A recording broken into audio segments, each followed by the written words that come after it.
ابھی لوگ یہ بھی بہت پوچھتے ہیں کورونا وائرس میں ہم کون سا وظیفہ پڑھیں.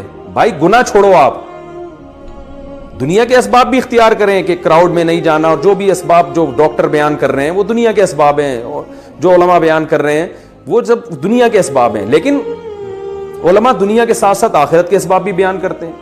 آخرت کے اسباب یعنی کورونا وائرس کے جو دینی اسباب ہیں وہ کیا ہیں؟ رسول اللہ صلی اللہ علیہ وسلم نے فرمایا جب کسی قوم میں بے حیائی آتی ہے تو ایسی ایسی وبائیں آئیں گی کہ تمہارے باپ دادا نے کبھی سنی بھی نہیں ہوگی. تو کورونا کی وبا سے اگر اجتماعی سطح پہ بچنا چاہتے ہیں تو اجتماعی سطح پہ بے حیائی سے بھی توبہ کرنی پڑے گی.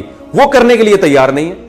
صبح شام فون آ رہے ادھر کوئی وظیفہ بتا دیں, کوئی وظیفہ بتا دیں, ابے تو چھوڑ دے, ایک گناہ تو چھوڑ دو بھائی. تم 100 گناہ تمہاری زندگی میں ہے تو اس وبا کی وجہ سے ایک صرف تو توبہ کر لینا. اے اللہ میں یہ 100 گناہ کرتا ہوں, ان میں سے ایک کو اپنی لسٹ سے زندگی سے نکال رہا ہوں, شاید اللہ کچھ رحم کر لے.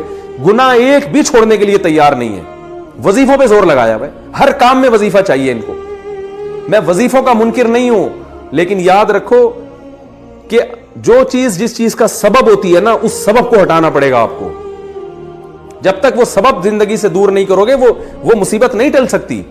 اور اگر ٹل بھی جائے گی تو اس سے بڑی مصیبت کا پیش خیمہ ہوگی. کیونکہ فرعون پر جب مصیبتیں آئیں تو مصیبتیں ٹلی ہیں. فرعون اس خوش فہمی میں مبتلا ہو گئے کہ ہم نے تو توبہ بھی نہیں کی, موسیٰ علیہ السلام پر ایمان بھی نہیں لے کر آئے, اور پھر بھی اللہ نے مینڈکوں کا عذاب بھی ہم سے دور کر دیا, جوؤں کا عذاب بھی دور کر دیا. وہ اس خوش فہمی میں تھے کہ اب ہمیں توبہ کی ضرورت نہیں ہے, مصیبت تو ویسے ہی ٹل گئی. ان بیچاروں کو یہ نہیں پتا تھا کہ بھائی یہ جو مصیبت ٹلی ہے نا, یہ بڑی مصیبت میں ڈالنے کے لیے. اب تجھے سمندر میں پانی میں غرق کیا جائے گا, اس کے بعد یہ چھوٹے موٹے عذابوں کی تجھے ضرورت ہی نہیں رہے گی. تو یاد رکھو وبا تو آتی ہیں چلی جاتی ہیں, وبائیں ہمیشہ سے آتی رہی ہیں. اللہ کرے یہ بھی چلی جائے, جلدی چلی جائے. ہم کمزور ہیں, ہم اللہ کی سزا کا جو ہے وہ برداشت نہیں کر سکتے, ہم کمزور ہیں. لیکن یاد رکھو اگر ہمیں توبہ کی توفیق نہیں ملی تو وبا سے ہلاک ہوں یا نہ ہوں, اس سے بڑی مصیبت میں اللہ ہمیں مبتلا کر دے گا. اور اگر ہمیں توبہ کی توفیق مل گئی, پھر بے شک اس وبا میں ہم ہلاک ہو بھی جاتے ہیں, شہادت کا بھی اجر ملے گا. اور اصل کامیابی تو آخرت کی کامیابی ہے. تو پھر مرنا ہمارے لیے بچنے سے زیادہ قیمتی ہے.